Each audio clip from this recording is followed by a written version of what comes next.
Earlier this morning, we told you about the Jennifer Aniston interview with Vanity Fair magazine, where she said Brad Pitt emotionally left their marriage as soon as he met Angelina Jolie. And Aniston says she doesn't think her husband physically cheated on her before their split. She's not alone in learning, though, that an emotional affair can be just as crippling for a marriage as a physical one.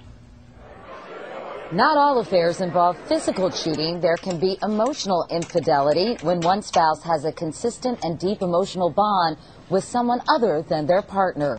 What the experts say is, if you're telling all the important things in your life to somebody who isn't your spouse, you're probably cheating. Lisa Miller reported on infidelity for Newsweek. Even if you're alone at home, you can be online all day with people who want to talk about what you want to talk about. And if your husband doesn't want to talk about that, well, then you're in luck. Emotional affairs can lead to physical ones and are equally secretive. Cheating emotionally is easier nowadays with so many ways of communicating at home or at work. Cheating to me isn't just a physical kind of thing. I mean, I think emotionally, if that bond is violated, it's the same as if there were physical intimacy. And according to the experts, emotional infidelity can be harder to stop, since emotional bonds are often stronger than physical ties, though can be equally destructive to a marriage. Dr. Gail Saltz is a psychiatrist and a contributor here on Today. Hi, Gail. Good morning. Good morning, Katie. You know, I was just thinking as I watched that piece, emotional affairs in some ways must be more intoxicating because it's unrequited love. You're absolutely right. It's that crushy feeling. It's that new love feeling sustained because in a way it never gets consummated that gives you a high that's practically addictive. So do you think it is as damaging, if not more damaging, than a physical affair? I mean, obviously you'd prefer to have neither. I mean, you prefer to have neither, and of course if it's both, because often an emotional affair turns into a sexual affair as well. Obviously that's just as devastating.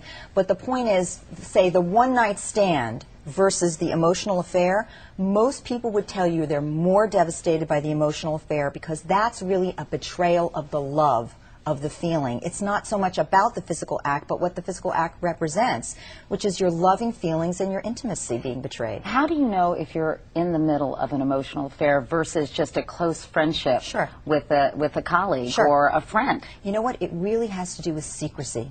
It really has to do with deception. Are you telling your spouse or your partner about your meeting, how often you're talking, or are you kind of keeping it a secret by omission?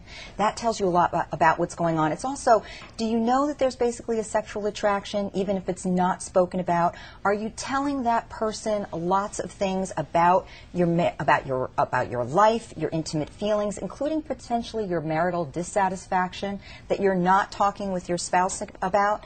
And are you acting in a way that if your partner could see you, you would feel guilty? In other words, if there was a videotape of you're having coffee or you're having a drink or you're talking on the phone, would you actually not be doing and saying what you're doing if your spouse were there? And it probably is very difficult to be emotionally involved with two people at the same time. So clearly, I could see how this emotional affair could take the place of a marriage and then have even less intimacy in the marriage because you're not sharing your emotional life. That's right. That's what an emotional affair is about, because basically you are robbing the marriage to give to this other person. You're taking your emotional investment, because we only have so much we can invest, and you're giving it to somebody else, and whether you know it or not, you're growing a distance in your primary relationship. So what do you do if you feel like you're in the middle of an emotional affair? You feel guilty about it. It is secretive. Your spouse would not be happy if he or she knew what was transpiring. So how do you get out of it? How do you extricate yourself? Because as I said, it must be incredibly heady for the participants. It is. But look, the first order of business is admitting to yourself that you're doing it. Because quite honestly, there's tremendous denial. There are so many people out there who are doing this who say, but it's okay because we're not having sex. And that's not the case. So you really have to fess up to yourself that in fact you are giving all this emotional investment to another person, and then frankly you have to end it. No, you can't say we're just going to be friends. It really doesn't work. If you've already crossed that line into lovey-dovey feelings, into lust, you just got to go cold turkey. You really can't stay friends, and you've got to be honest with your partner, who probably knows at some level that something's going on, and you need to tell them, I'm sorry, I've taken away from us. I've been giving emotionally to someone else. I'm going to stop that. And usually they can forgive for that if it hasn't gone into a full-blown gone affair. We only have a too couple far. seconds left, but how often do these emotional affairs end up being physical ones? Probably at least half the time. It's basically a continuum, and eventually, if you stay long enough, you're going to make that next move. All right, so people need to be very aware of what they're getting themselves into. Absolutely, because you often don't realize how much you value your marriage until you're losing it. That's right. All right, Gail Saltz. Dun, dun, dun. Thank you, Gail.